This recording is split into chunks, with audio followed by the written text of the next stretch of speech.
Henson. I teach 4th grade math and science. Tonight I want to share a book with you that's called How I Became a Pirate by Melinda Long.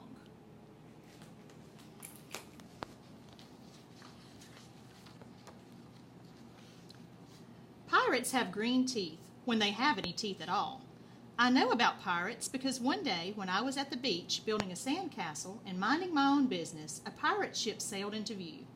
I knew what it was because its flag had a skull and crossbones on it, and because I could hear the pirates sing, "Hey ho, blow the man down!" They were a little off key. I tried to tell Dad, but he was busy setting up the beach umbrella. I tried to tell Mom, but she was busy slathering my baby sister with sunblock. So I went back to my sandcastle and I kept an eye on the pirates. By then, they were rowing to shore. When they landed, the head pirate climbed out of the boat and yelled, "Ahoy thar, matey! Be this the Spanish Main?" "No," I said, "this is North Beach." "Shiver me timbers," the pirate said. "We must have taken a wrong turn at Bora Bora." He walked around my sandcastle. He looked at the moat, then yelled back to his crew, "He's a digger! He is, and a good one to boot!" "A good one to boot," the others agreed. "What be your name, matey?" the head pirate asked. "Jeremy Jacob, sir," I told him. "Well, Jeremy Jacob," he said, "you're looking at Braidbeard and his crew. We've been needing a digger like yourself. We've a chest of treasure to bury." "Aye, treasure!" the others shouted. "You're coming with us," Braidbeard told me. I didn't think Mom and Dad would mind, as long as I got back in time for soccer practice the next day. That's how I became a pirate. As soon as we were on board, Braidbeard showed me the chest of gold and jewels.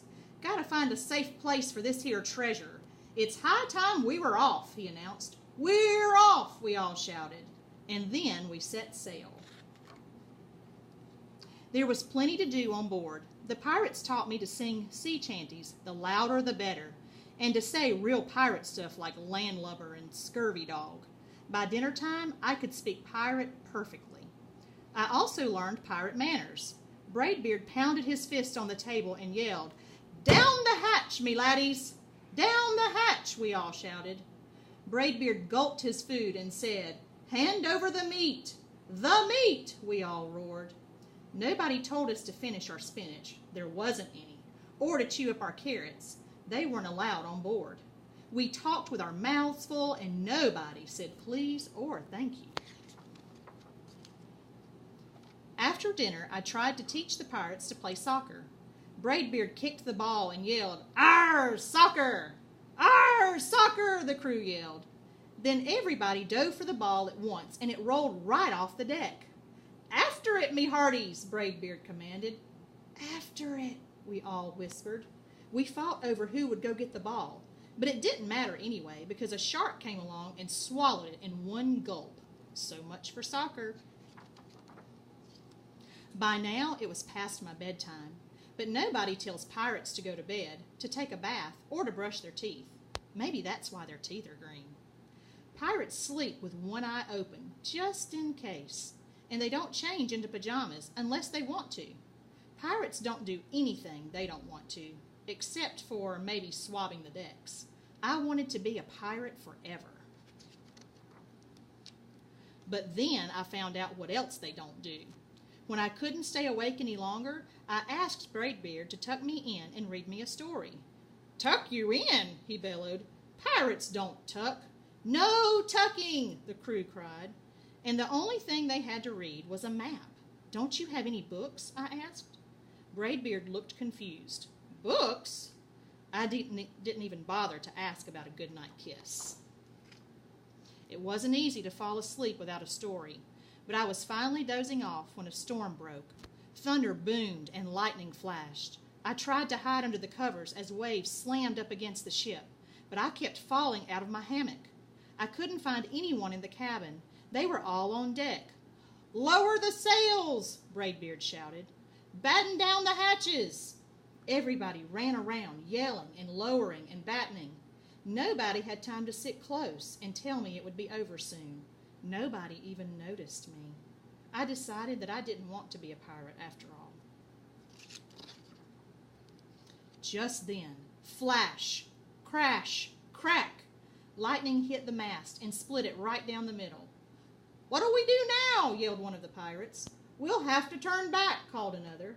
"But the treasure!" hollered Braidbeard. "Where will we bury the treasure?" I stepped forward. "Maybe I can help," I shouted over the wind.